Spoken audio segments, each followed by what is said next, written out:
ìyáàfin mo dúpẹ́ Olúpọ̀nà o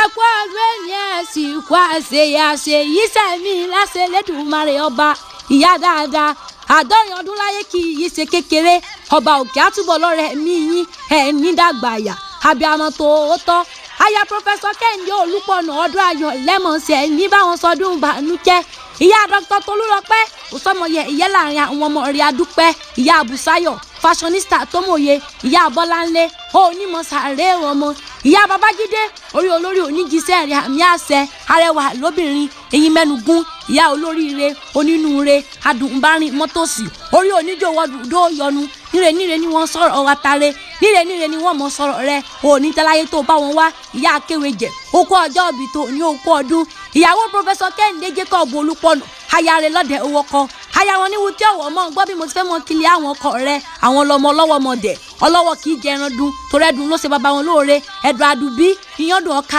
lódì kókó ọmọ àdákan fò títí adá òréré oko jẹ adá tokodé adá sùn gbọ̀nràn gandan lọ́jà àdùbí ti dáyé wọn ò jalè rí iwájú olóko ni wọ́n ti mú tiwọn ọmọ ọlọ́jọ́ bíi òkú ọdún ẹ̀gbọ́n mi Dọ́kẹ́mi Fágbènró àwọn àbúrò rẹ̀ ní kí ọ dáadáa Mrs Yẹmi Owólabí lè ṣe ẹ̀gbọ́n àwọn lásán ó ní ìyá àwọn níyọ Mrs Ṣeun àti kékeré sọlá ní mọ̀ pé àwọn dúpẹ́ tó wà láyé kórìjọ túbọ̀ sọ̀pọ̀lọpọ̀ rẹ̀ lókè èèpẹ̀ ìyáàfin mo dúpẹ́ ìyé ìwé mo rí bàbá rẹ̀ Ileoluji nílé bàbá rẹ̀ èèyàn tí ó rè bẹ̀ kó mọ́ ṣàfira ìwọ̀lọ́mọ mọ́lámọ́lá ọmọ kẹjà bíi dígọ̀gọ̀ ọmọ alágbogbo àjílù wọn ní ṣọ́ọ̀ṣì ọmọ lídìímì èso sọ́ọ́lù ọmọ kẹjà bíi dígọ̀gọ̀ wò láàní o ìwọ̀lọ́mọ Ileoluji yéé jẹfọ yéé jàwérin ọmọ aládé igbó ẹkùn ìjàmọ ìgbà mọ́rọ́ sọmọ́yà ó kà àti jolúlẹ̀ mi ìgbà mọ́rọ́ sọmọ́yà ó kà àti jolódó ọ̀bù ilé ọmọ iṣu wúlí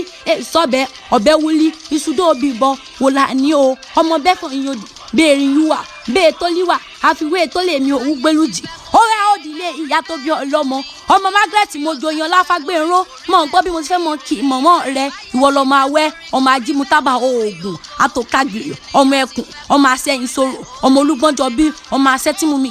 kíkan ńlẹ́ ọmọ láwẹ́ ọmọ Ọ̀yọ́ Aláàfin Òjó pàṣẹ kẹrẹmọ́dì ọmọ Àtìbà ọmọ ikú ọmọ àrùn ọmọ òfò ọmọ ikú tí kò gbọdọ̀ pa ọmọ àrùn tárùn gbọdọ̀ ṣe ọmọ òfò tó fò gbọdọ̀ dégbè ni wọ́n pò kí ìyá tó bí ọlọ́mọ ìyáàfin mo dúpẹ́ Olúpọ̀nà okú ọdún ìyá rẹ Mojoyan Láfágbènró àtàwọn ọmọ rẹ àtọmọmọmọ rẹ lọ́rọ̀ mi wá náà ní mọ̀ kí ọ̀pá ayẹyẹ ọjọ́ ìbí tòní àwọn náà gbé mi wá bí wọ́n ní mọ̀ pé happy birthday to you o.